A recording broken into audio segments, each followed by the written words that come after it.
నాగకన్య. పూర్వం సింహాల దేశానికి ఒక రాజు ఉండేవాడు. అతను పరాక్రమానికి అర్జునుడు, బుద్ధికి బృహస్పతి, దానానికి కర్ణుడు, ఐశ్వర్యానికి కుబేరుడు. ఇన్ని ఉన్నా ఆయనకి వివాహం కాలేదు. ఎంతమంది రాజపుత్రికలను చూసినా ఆయనకి నచ్చలేదు. ఇలా ఉండగా ఒకరోజు సింహల దేశానికి పర్షియా దేశపు వర్తకులు ఓడలపై వచ్చారు. వారిలో పెద్ద వర్తకుడు రాజుగారు ఒంటరిగా ఉండటం చూసి, మహారాజా, నా వెంట ఒక బానిస పిల్లను తీసుకొచ్చాను. ఆమెలాంటి సౌందర్యవతి ప్రపంచంలో ఎక్కడా లేదు. మీకు ఆమె నచ్చినట్లయితే 1,000,000 మొహరీలకు ఆమెను ఇచ్చేస్తాను అని అన్నాడు. రాజు ఆమెను చూడటానికి ఒప్పుకున్నాడు. వర్తకుడు బానిసపిల్లను మేనాలో అంతఃపురానికి తీసుకుని వచ్చాడు. ఆమె మేనాలో నుంచి దిగుతూ ఉండగా రాజు ఆమెను చూసి, చేసుకుంటే ఆమెను తప్ప మరొకరిని పెళ్లాడను అని నిశ్చయించుకున్నాడు. 1,000,000 మొహరీలు పుచ్చుకుని బానిసపిల్లను అంతఃపురంలో వదిలి వర్తకుడు తన స్నేహితులతో సహా తన దేశానికి తిరిగి వెళ్ళిపోయాడు.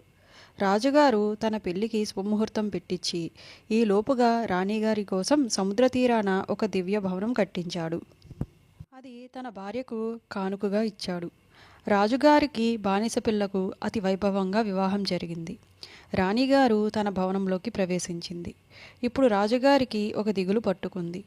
రాణిగారు తనతో నోరు తెరిచి ఒక్క ముక్క కూడా మాట్లాడదు. ఎప్పుడూ తన భవనంలో కూర్చుని సముద్రం వైపు చూస్తూ ఉంటుంది. భర్త వస్తే లేచి నిలబడదు, భర్తను గౌరవించదు. అలా 1 సంవత్సరం గడిచిపోయింది. తన భార్య విచిత్ర ప్రవర్తనకు కారణం ఏమిటో తెలుసుకోవాలని రాజుగారు చాలా ప్రయత్నించాడు. కానీ లాభం లేకపోయింది. ఆమె నోరు విప్పేది కాదు. ఇలా ఉండగా రాణిగారు గర్భవతి అయ్యి ఒక మగపిల్లవాణ్ణి కంది. ఈ వార్త రాజుగారికే కాక దేశంలోని ప్రజలందరికీ ఎంతో సంతోషం కలిగించింది. ఎందుకంటే రాజుగారి వంశానికి ఒక వారసుడు పుట్టాడు అని దేశమంతటా ఉత్సవాలు చేసుకున్నారు. ఇకనైనా రాణి తన మనసులో ఉన్న రహస్యం బయటపెడుతుందేమోనని రాజుగారు ఆమె భవనానికి వెళ్ళాడు. నీకేంటి బాధ? ఎంత బ్రతిమలాడినా నాతో ఎందుకు మాట్లాడవు? నీ వాళ్ళ కోసం తపిస్తున్నావా? నీకు ఏదైనా తీరని కోరిక ఉందా?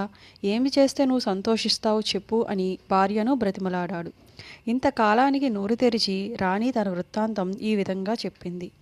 రాజా, నన్ను నువ్వు డబ్బులు ఇచ్చి కొనుక్కున్నావు. నా ఇష్టం అడగకుండా పెళ్లి చేసుకున్నావు. నేను నీ బానిసను. నువ్వు చెప్పినట్లు చేయటమే నా పని. ఇంతకాలం నేను నీ భార్యను కాను. ఇప్పుడు మనిద్దరికీ ఈ కొడుకు కలిగాడు కనుక నిన్ను నా భర్తగా అంగీకరిస్తున్నాను. నన్ను నువ్వు డబ్బిచ్చి కొన్నప్పటికీ నేను బానిస జాతి మనిషిని కాను. నేను ఒక నాగకన్యను. నా అన్న నాగలోకపు రాజు. అయితే శత్రువులు మా అన్న మీద దండెత్తి రావటం వల్ల నేను వారిని విడిచిపెట్టి ఎక్కడెక్కడో తలదాచుకోవలసి వచ్చింది. నాగలోకం వదిలేసి భూలోకంలో ఏ రాజునైనా పెళ్లాడమని నాకు మా వాళ్ళు సలహా ఇచ్చారు. కానీ నేను మానవ మాతృలను పెళ్లాడటానికి ఎంత మాత్రమూ ఒప్పుకోలేదు. ఇలా ఉండగా ఒకరోజు నేను సముద్రంలో ఈదులాడుతూ ఉండగా కొందరు పర్షియా దేశపు వర్తకులు పడవలలో పోతూ నన్ను చూసి వలవేసి పట్టుకున్నారు. వారే నన్ను తెచ్చి నీకు విక్రయించారు. నా పేరు నీలోత్పల. నీలోత్పల చెప్పిన కథ విని రాజు ఆశ్చర్యపోయి, నువ్వు నాగకన్యవా, రాజకుమార్తెవా? నేను నమ్మలేకుండా ఉన్నాను.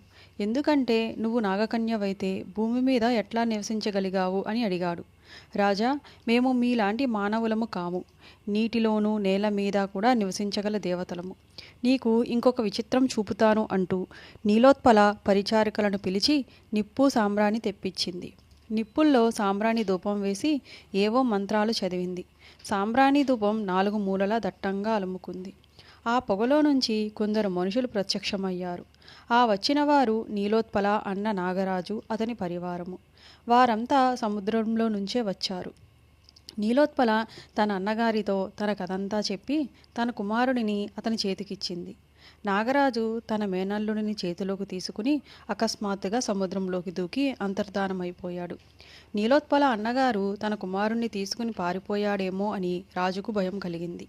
కానీ కొద్దిసేపట్లోనే అతను పిల్లవాడితో తిరిగి వచ్చి, మా మాదిరిగా మా మేనల్లుడు కూడా నీటిలో నివసించగలడో లేదో చూడటానికి తీసుకుపోయాను. ఈ పిల్లవాడిలో మా రక్తం ఉండటం వలన మాలాగే నీటి కింద కూడా నివసించగలడు అని చెప్పాడు. కొంతకాలం పాటు నాగరాజు తన బావగారైన సింహలరాజు ఆతిథ్యం స్వీకరించి తరువాత తన చెల్లిని మేనల్లుడిని వెంటబెట్టుకుని నాగలోకానికి వెళ్ళాడు.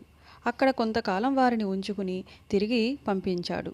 నాగలోకం గురించి కుమారుడు చెప్పిన వింతలు వినడమే గాని అవి చూసే భాగ్యం సింహల రాజుకు లేకపోయింది.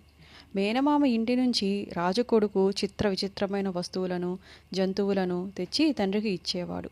ఈ విధంగా సింహల దేశపు రాజు నీలోత్పలతోటి తన కుమారుడితోటి ఎంతో కాలం సుఖంగా జీవించాడు.